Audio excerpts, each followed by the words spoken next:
किसान साथियों, अभी के टाइम पर काफ़ी ज़्यादा यह देखने को मिल रही है कि टमाटर की रोपाई के बाद पौधा जो है मर जा रहा है, गल जा रहा है। इस तरीके का जो समस्या है वह काफ़ी ज़्यादा देखने को मिल रही है और कई सारे किसानों का यह सवाल भी आया है मेरे पास कि इस तरीके का जो समस्या है वह काफ़ी ज़्यादा देखने को मिल रही है। तो आज की इस वीडियो में हम इस पर थोड़ा डिटेल करने वाले हैं किसान साथियों की किन किन कारणों की वजह इस तरह का समस्या आ रहा है और आप उसका किस तरीके से एक सही विधि से नियंत्रण कर सकते हैं, या आपने अगर अभी तक रोपाई नहीं किए हैं तो आप किस तरीके से सावधान रह सकते हैं। और सिर्फ टमाटर की ही बात नहीं किसान साथियों, अगर आपका अन्य भी कोई फसल है जिसमें आपको पौधा जो है मरने की शिकायत देखने को मिल रही है शुरुआती स्टेज पर, फिर भी आप इसी तरीके का कार्य कर सकते हैं और इन पॉइंट पर आप ध्यान दे सकते हैं। फिर आपको कोई भी फसल में इस तरीके का पौधा मरने की शिकायत देखने को नहीं मिलने वाली। यह चीज़ों को आप समय रहते ही सुधार कर इम्प्लीमेंट आप कर सकते हैं। तो चैनल पर नए हैं तो पहले चैनल को सब्सक्राइब कर ले। नमस्कार किसान साथियों, मेरा नाम है पीताम्बर। चलिए वीडियो में आगे बढ़ते हैं। तो सबसे पहला जो कारण हो सकता है किसान साथियों वह है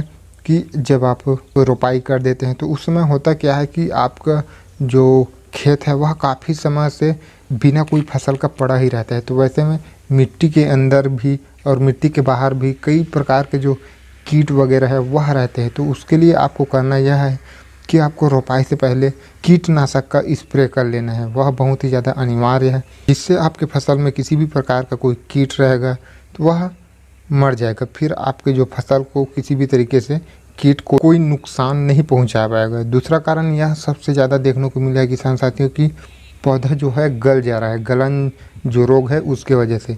तो वह इस वर्ष काफ़ी ज़्यादा देखने को मिली है। जो घर पर नर्सरी डाले थे उनका जो नर्सरी है वह काफ़ी ज़्यादा कम पड़ रहा है खेत के लिए एक अच्छा खासा नर्सरी डालने के बावजूद। वह गलन जो है वह नर्सरी जहाँ पर आप नर्सरी डाले हैं वहीं से ही पौधे में गलन रोग आया है, या फिर जब आप रोपाई करते हैं फिर भी आने की संभावना रहती है। लेकिन ज़्यादातर फसल को देखने के हिसाब से यह पता चला है कि जो नर्सरी है उसमें पहले से ही जो गलन है, जो फंगस है वह लग चुका है। इस वजह से जब आप ट्रांसप्लांट करते हैं उस समय जो आपका पौधा है वह गल जा रहा है। तो गलन के लिए किसान साथियों जब आप रोपाई करने के लिए नर्सरी को लेके जाते हैं तो नर्सरी ले जाने से कम 2 से 3 दिन पहले आप मेटलैक्सिल M4% और मैंकोजेब 64% WG फॉर्म में आता है उसका आप स्प्रे अवश्य कर ले। उसके बाद आपको जो गलन की समस्या है वह देखने को नहीं मिलने वाली। या आप अभी ट्रांसप्लांट कर चुके हैं और आपको गलन की समस्या देखने को मिल रही है फिर भी आप इसका स्प्रे कर सकते हैं। और हम जो नर्सरी आर्डर से मंगाए थे उसमें भी गलन की समस्या देखने को मिली थी। गलन उसमें पहले से ही लग चुका था जिसकी वजह से कुछ पौधा हमारा गलन के ही कारण भी मरा है। तो यह समस्या काफ़ी ज़्यादा इस वर्ष देखने को मिल रही है।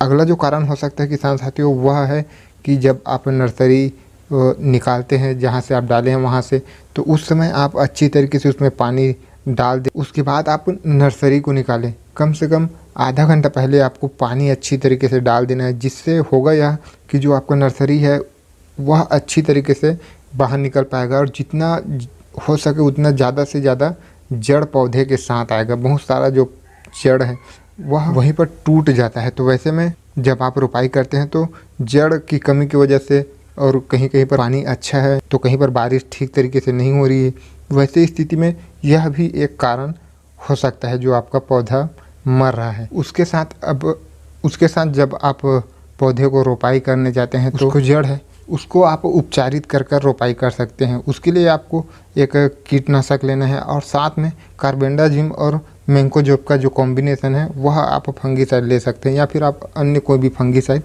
ले सकते हैं। दोनों को आप पानी में घोल दें और जो जड़ है उसका जितना जड़ क्षेत्र है उसको आप उसमें डुबा कर निकाल दें। उसके बाद आप रोपाई कर सकते हैं। उसके बाद अगला जो कारण है किसान साथियों वह है सिंचाई। अगर आपके क्षेत्र में सही तरीके से बारिश नहीं हो रही है और आप पौधे को ट्रांसप्लांट कर चुके हैं, वैसे स्थिति में हो सकता है कि पानी की भी कमी से शुरुआती स्टेज में जो उसका जड़ है वह बिल्कुल ना के बराबर होता है। तो पानी को जड़ तक पहुंचाना होता है। हो सकता है कि जब आप सिंचाई कर रहे हैं, अगर आप ड्रिप इरिगेशन से कर रहे हैं या फिर स्प्रिंकलर से दे रहे हैं तो वैसे में कोई दिक्कत नहीं होती। अगर आप फ्लड इरिगेशन से दे रहे हैं तो वैसे में हो सकता है कि उसके जड़ तक जो पानी है, जो नमी है वह नहीं पहुंच पा रहा है। तो यह भी एक कारण हो सकता है। आपको सिंचाई पर विशेष ध्यान देना होगा। अगर बारिश अच्छी हो रही है तो फिर तो कोई दिक्कत वाली बात ही नहीं है किसान साथियों। उसके बाद अगर बारिश अधिक ज़्यादा हो रही है आपके क्षेत्र में या फिर आप स्प्रिंकलर के माध्यम से पानी देते हैं तो वैसे में पत्तों पर मिट्टी चढ़ जाता है, मिट्टी ऊपर आ जाता है पत्तों के। आप निचले हिस्से को देखेंगे जब अधिक बारिश होती है तो हमारे प्लॉट में इस तरीके का समस्या देखने को मिली है। तो मिट्टी चिपक जाने की वजह से भी पौधा मर जाता है। तो उस पर भी आप ध्यान दे सकते हैं कि अगर आपके क्षेत्र में बारिश हो रही है तो क्या मिट्टी ज़्यादा चिपक रहा है, पौधे के ऊपर तक पहुँच रहा है, तो वह भी एक कारण हो सकता है। तो उसमें आपको जो पौधा है उसको पूर्ण रूप से धोना होता है, तभी आप जो पौधा है उसको बचा सकते हैं। उसके बाद एक कारण यह भी हो सकता है किसान साथियों कि पौधा थोड़ा बड़ा हो जाने के बाद आपको रोपाई करना होता है।